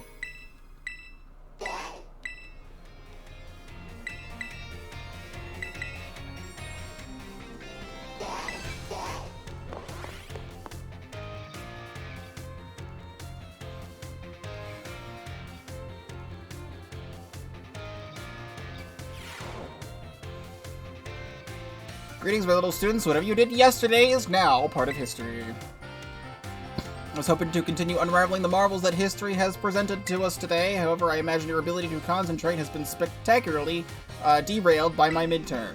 I suppose changing things up for fun and variety may be a good idea every now and then. Allow me to tell you an old fairy tale that has been passed down to Paldea for generations. Once upon a time, there was a king who enjoyed collecting treasure. He was particularly fond of treasures from other countries. One day, a merchant from the east heard rumors of this king and came to meet him. The merchant laid out 4 treasures in front of the treasure-loving king. The 4 treasures were as follows: a vessel, a sword, a set of tablets, and a set of beads. Seeing such rarities before him, the king leaped for joy. He showered the merchant with gold coins and claimed all 4 treasures for himself.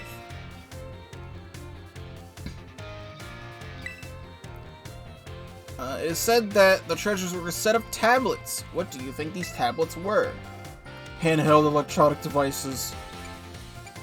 Wooden planks for writing on. Daily pursuit of knowledge serves you well.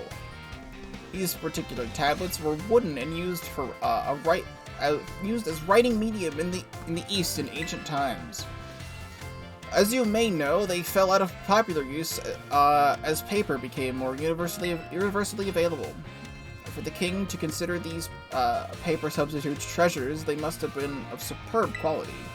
That, or perhaps they had some amazingly profound teachings written on them. The king obtained these 4 treasures, and on that very night, it is said that a terrible disaster rained down upon his castle, reducing it to rubble by dawn. I also just noticed her eyeliner. The red on the top, blue on the bottom. That's cool. Maybe I was making eye contact this whole time. It's time already? I'm done with my story, but alas ends today's lesson. Wait, she has a Lunala belt! Wait. I don't need to be looking at her crotch, too. Wait. Now I need to see that again.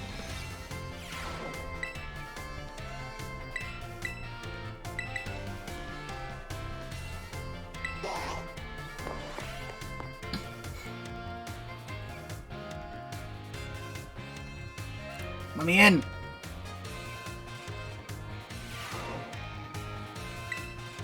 Today we'll continue to unravel the marvels that history has presented to us. I trust that you all remember our lesson from the midterm concerning the Great Crater of Paldea and its interior Area 0. This mysterious crater captured the imaginations of many, including the former Paldean Emperor. 200 years ago, a group of explorers claimed to have finally reached its depths. The name of the team that achieved this great feat was the Area 0 Expedition. The team is said to have been made up of Paldea's best and brightest. Skilled battlers, brilliant researchers, talented individuals of all kinds. Among the list of the team members was the name of a man who was the author and brilliant natural historian Heath.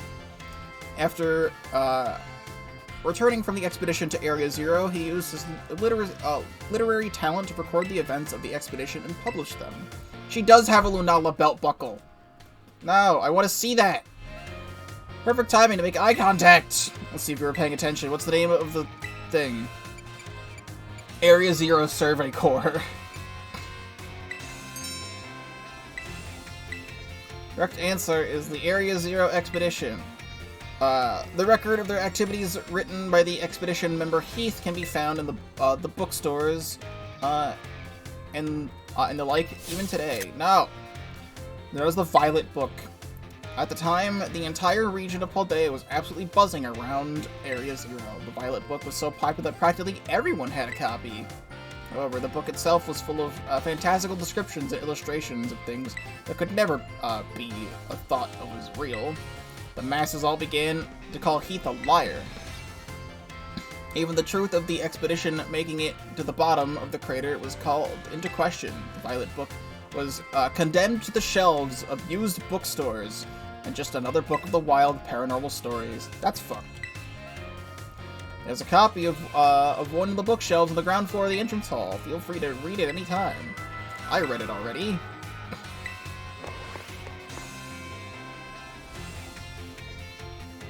It's kind of interesting that she has that Lunala belt buckle, though, because, like, Lunala's an alien. I mean, I guess they're kind of well known, considering there was an entire alien invasion in the Alola region at some point.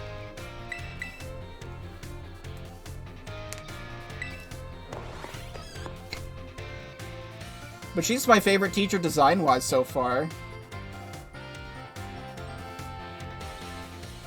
Probably my favorite teacher so far in general. As our last class, I would like to unravel the marvels that history has presented to us one last time. In our last class, I taught you about Area Zero Expedition of 200 years ago, correct? Hello, Mr. B, welcome to the stream. The last 200 years ago was not that long ago. Not that long at all. How unfortunate that our history lessons must march on inexorably toward the future. Would it not be more of an adventure to march toward the past instead? To start from our present and study history in reverse? You agree with me. However, I'm afraid I risk incurring the wrath of our dear director if I stray from the curriculum. I suppose I have no choice but to let time carry on us toward the future. It's so sad that they have the Hisuian Pokeball and Professor Lavington in the back, and they just don't talk about any of it. The history of the Terrestrial phenomenon. The technology behind Terra Orbs has its origins in Area Zero. Even after Area Zero expedition supposedly researched the crater's deepest depths, others continued to explore that area. Around 140 years ago, Pokemon cloaked in a mysterious light were discovered there. As you may have already guessed, these were in fact terrestrialized Pokemon. However, when those who discovered these Pokemon brought them out of Area Zero, the light faded and the terrestrial phenomenon remained a mystery for quite some time. However, 10 years ago, that may as well be present day, a certain someone you have definitely heard of unraveled this mystery. What was the name of the famous professor who unraveled the terrestrial phenomenon? Professor Turo. Man, he died within the last 10 years.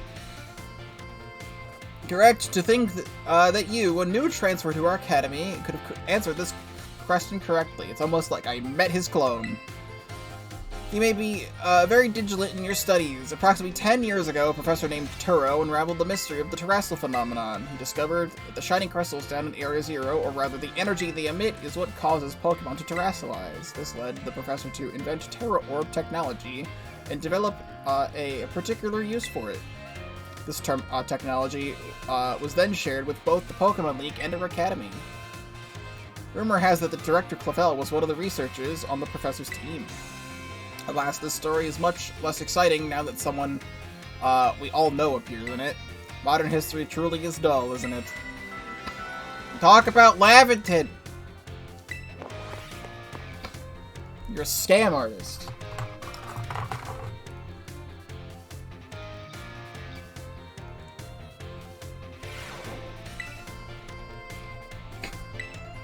History final.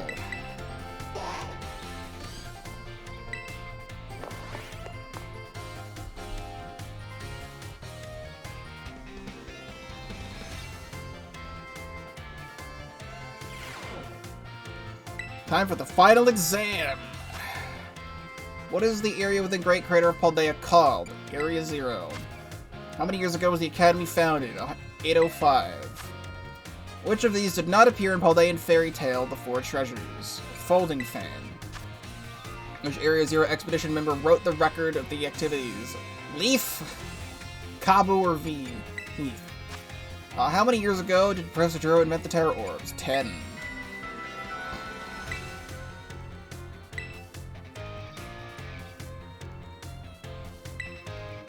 Ends our final exam. You may ask for your scores at the front desk.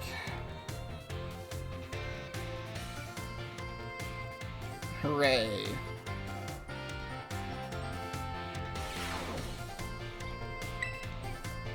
That's what you can do that, can't you?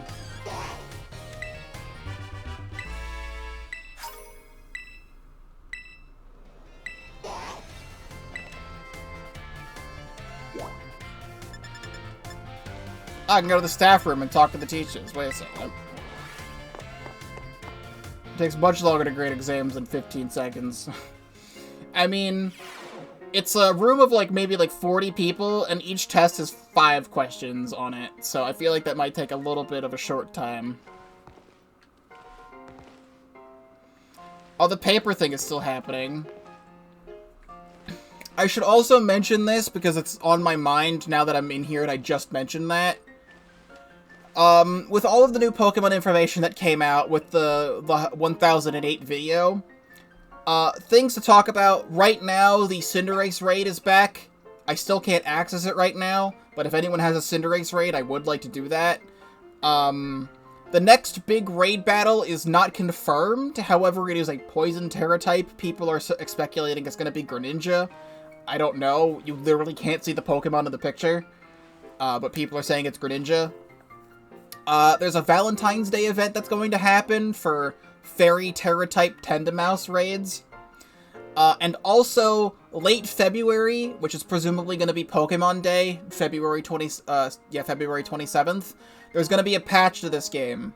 They have confirmed that it's going to have bug fixes and something else. So it's probably going to be the Pokemon Home functionality as well.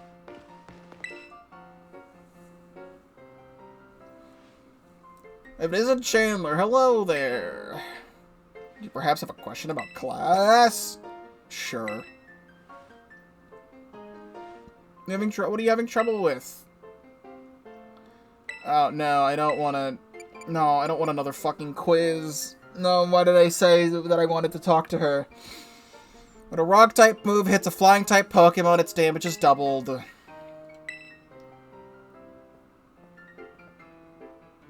It's time! It's time! Oh my, I see one of my more energetic students is here to see me. You have to wait your turn. There's only one of me, after all. Miss Time, is it true you're a gym leader? That is indeed true. I'm quite the strong battler, you know. Wow, that's so cool. Why'd you quit? You want to know, do you? It might be, I might be persuaded to tell if you wait your turn. I can wait my turn. I sure can. Sorry for cutting into our conversation so short. I'll be on high demand today. Feel free to come by and see me anytime. I feel slightly closer. I don't want to feel closer. I want to feel closer with you, though. I can Wrong button. I can actually see the Lunala belt buckle. That is really cool. The Articuno brooch and the Lunala belt buckle make her really, really cool. Does she have anything in her hair?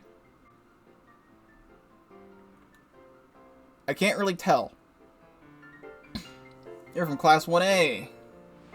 The way you conduct yourself in my class and the answers you give to my questions, I admit they pique my interest. You are quite the interesting pupil, I must say. That's what they all tell me. That's what every single one of my teachers told me, that I'm quite the interesting pupil. Tell me, Chandler, given a choice, what do you prefer? Things of old or things that are new? That's a tough question. However, I'm playing Pokémon Violet, so stuff that's new. You would answer new stuff. You would answer new stuff to me, your history teacher. You really are a curious one. Yes, this one may indeed be a good use to me someday. Her hair still is glitching out here. That's just a feature. It's probably some sort of rare condition she has where her hair glitches out. You can disregard that. I was simply thinking out loud. I enjoy our little conversation today. You have my thanks. Bracelet? She turned around. I'm gonna just look this up real quick. Miss Ryfort, Pokemon Violet. I'm gonna see... Nah.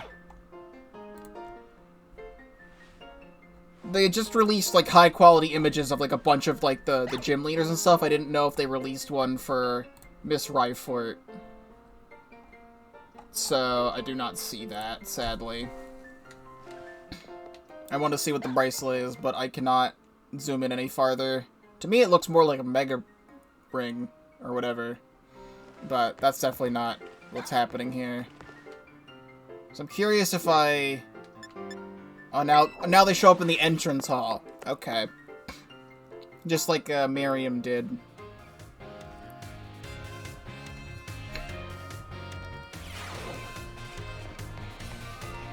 Oh boy. If it isn't Chandler. Please forgive me if this is an odd question. Were you perhaps watching me from afar just now? That is a weird question for a teacher to ask their student. Nope, totally just got here.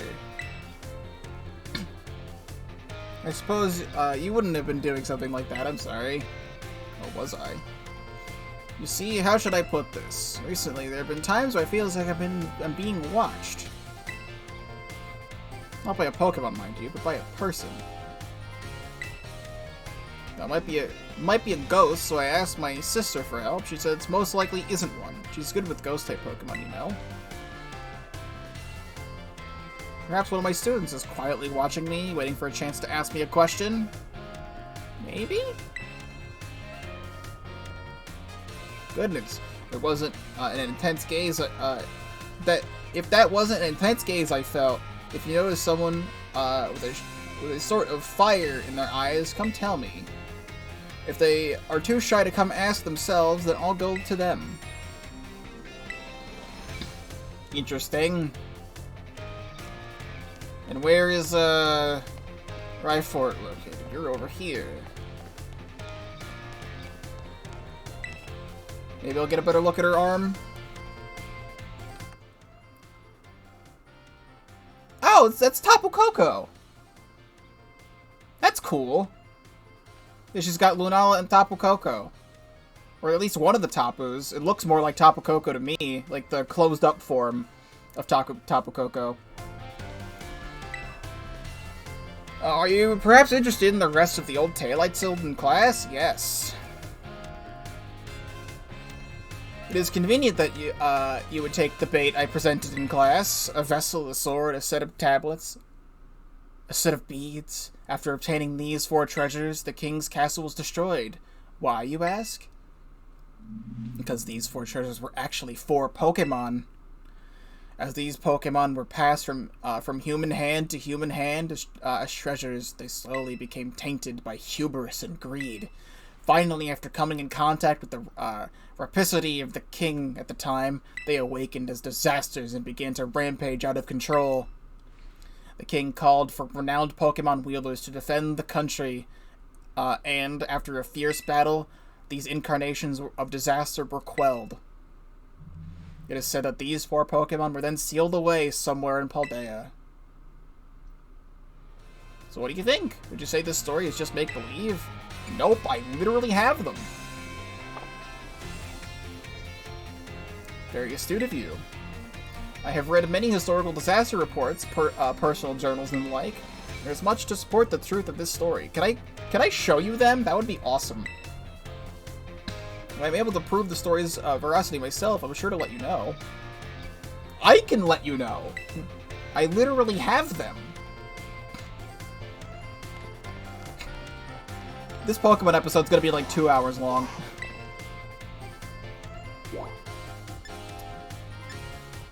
Oh, you also have something to say still? Wait a moment.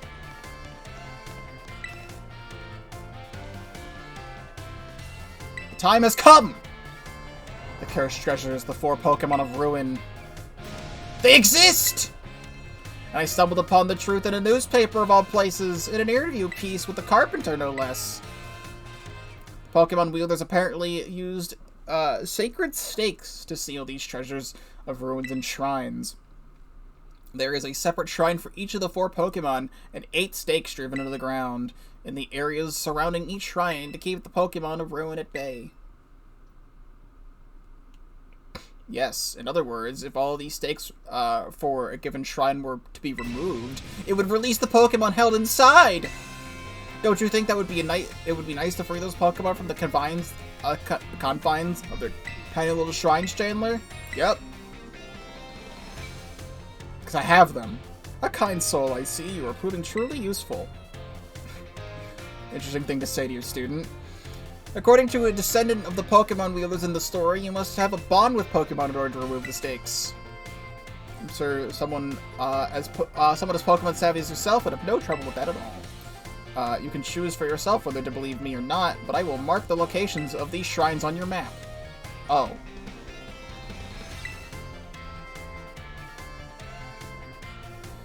I'd rather go myself, of course, but skipping out on my classes to go adventuring seems to have made the director a little sus of me. You can think of it as part of your treasure hunt. Treasures treasures of Ruin are still treasures after all. I hope you will investigate the shrines if you are inclined to do so. I feel trusted by Miss Rifler.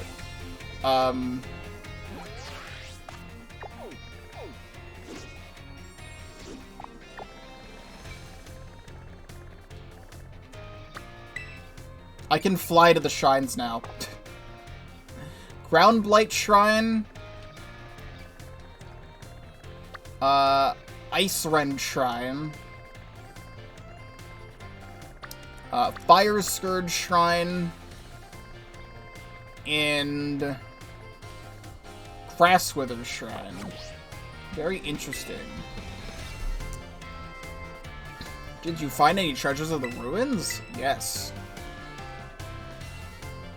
Oh, you caught Ting Lu, the Vessel of Ruin? Oh, how interesting! I simply cannot keep my curiosity under control! Judging by its shape and size, this vessel was almost certainly not for everyday use. Perhaps it was a work of art? Or better yet, a ritual artifact housing some sort of deity?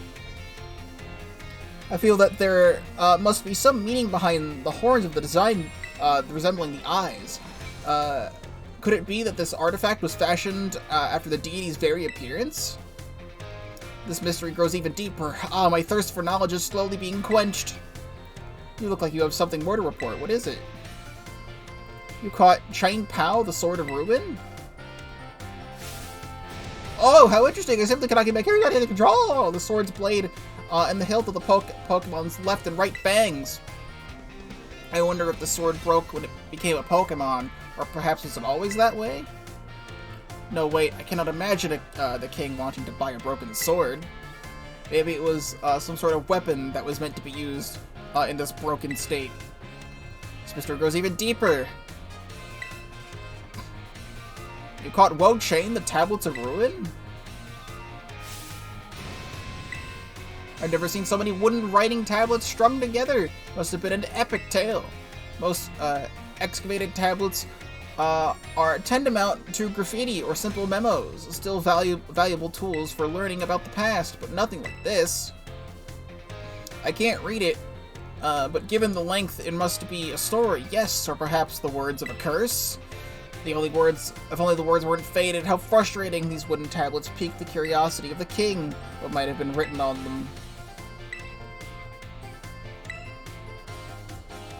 You caught Chi-Yu, the Beads of Ruin? Beads like these were thought to be sacred and thus were worn during religious rituals. I believe they were most often worn as a single bead on the neck like a pendant, but seems Chi-Yu has 4 of them. Were the beads worn in pairs, like on the ears and wrists? Or were the rituals perhaps performed by 4 people? What on earth could have possibly caused the beads such as these, originally used to ward off disaster, to become bringers of disaster themselves? This mystery goes even deeper. Seeing part of history, my own eyes fills me with joy. I thank you, Chandler. This is simply amazing. You have to report back to me when you have, with all 4 treasures of ruin. I never thought, that you would be able to do this much for me. You have my thanks. I would have liked to go looking for the treasures of ruin myself and make them my own, but I suppose it was precisely because I sent you, someone with a pure heart, that were able to accomplish this feat. They may be the treasures of my dreams, but I will allow you to have them for now. Consider this a symbol of my gratitude. Take it. It is yours. Nasty plot.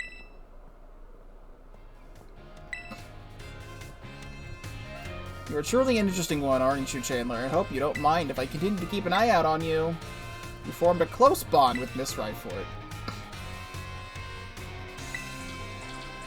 Oh, the treasures of ruin faring. If you ever find them to be too much to handle, I would gladly take them off your hands.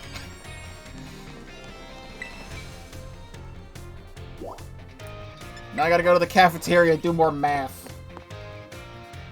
This is not how I was expecting the stream to start going. If I actually was doing the rest of the classes right now, we would be here for 5 hours. Shut up. Let me... Where are you? You're over here. Chandler, you scared me. You cooking something? Oh no, I'm not here for anything food related at all. I was just walking around the entrance hall. Felt an intense gaze that I told you about before. Quickly ducked into the cafeteria. The cafeteria only has one entrance, so I thought I might be able to discover the identity of the person watching me if they followed me in here. Ah, someone just came in.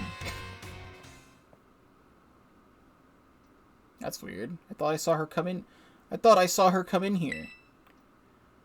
I guess I won't be able to ask my question today either. That girl, I feel like I've seen her several times before. She seems to be a student here, but I get the feeling that her question is not about her studies.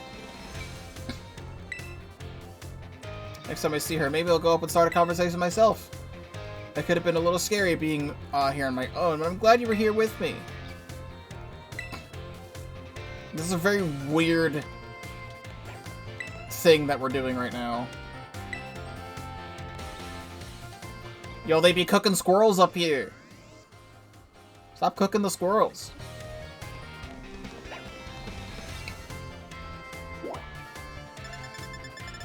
In the schoolyard.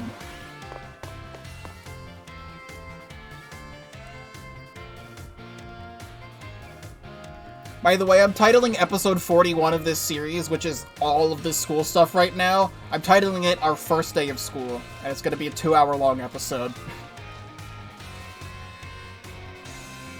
Where the hell are you? Why would you make me come here? Yo, actually, this school's kind of pog. They have a slide. No, they don't let me walk up the slide.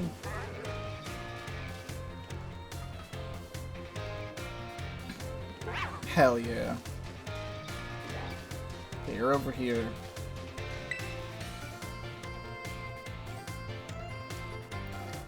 Why, do you want the... do you want me to do the rest of the school stuff today and I can have a 7-hour-long episode, like an actual school day? Actually, my school days were 8 hours, but still. Keep an eye out for me, would you? I've set up a little ambush here for that girl who keeps watching me. She'll be here any second. An ambush? Well, you see, it's not very pleasant knowing she's just staring at me all the time.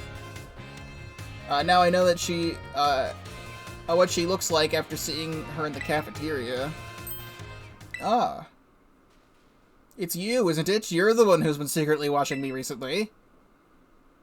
Time? How'd you know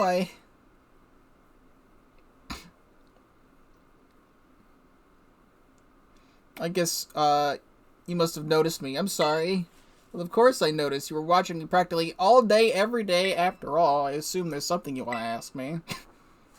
Yes, I do. I've been a huge fan of yours since your time as a gym leader, and I love rock-type moves so very much. Oh my. But you just suddenly retired from your post as a gym leader a year and a half ago. Why did you quit? My goodness, is that all you wanted to ask? Yes, your reason for retiring was never made public. It's well known among the students here that you just avoid the question anytime it's asked. I thought it'd be rude to ask you a question that you don't want to answer, so I just couldn't find the courage to ask. That's why your gaze felt so intense. I see. Forgive me. So very intense? Never mind that. That's not the reason I quit my job as a gym leader. I simply wanted to focus more on my job as a teacher. It's not that I disliked being a gym leader or anything of that sort. Quite the contrary. Talking about the gym fills me with the feelings of nostalgia and sadness. That's why I always avoid answering the question when students ask. Oh, I see. Do you have any plans on becoming a gym leader again? No, I'm afraid I don't plan to do so.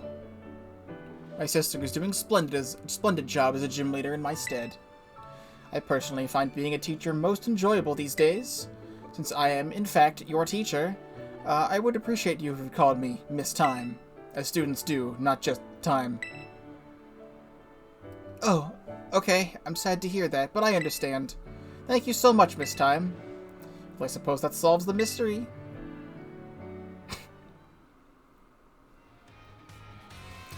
That made me so nervous. I said so many things to try and sound so cool. I was certainly a little scared when I felt that girl's intense gaze on me, but having you here with me allowed me to do what needed to be done to face what turned out to be one of my biggest fans. I must thank you for always showing up at just the right time, Chandler. It's almost like I have that girl tracker from Honey Pop, which is kind of weird. Allow me to show you my appreciation a little. I hope these help you on your adventure. 50 rock Terra Shards! I still have no idea what Terra Shards actually do. I formed a close bond with Miss Time. We can actually check out the rest of the schoolyard. I feel bad for anyone who has to run the mile here. Does he know? I don't know, actually. I would like to know. A lot of people with Mudbrays here, and Tropius. Oh wait, you're here. Osu, new kid! That's the wrong game. Muscles sure are great, don't you think? It's for changing Pokemon's Terra type. Oh, that's awesome. Wait, I want to stand far away so the Gyarados doesn't have any animations. No, it's just 2 FPS. Why is there like a bunch of Gyarados, Cyclizar, Mudbray, and Tropius out here? They doing farming out here too? Interesting. Alright, chat, I've been in school for almost 2 hours. Also 50 per time you want to change. Oh, convenient. We've been in school now for almost 2 hours. There's nothing else I need to do. We're gonna go play the video game now. Because there's stuff I want to do. I was planning on, like, doing the PokéDex today. So that's something I really want to do. We will do the rest of the school stuff another time.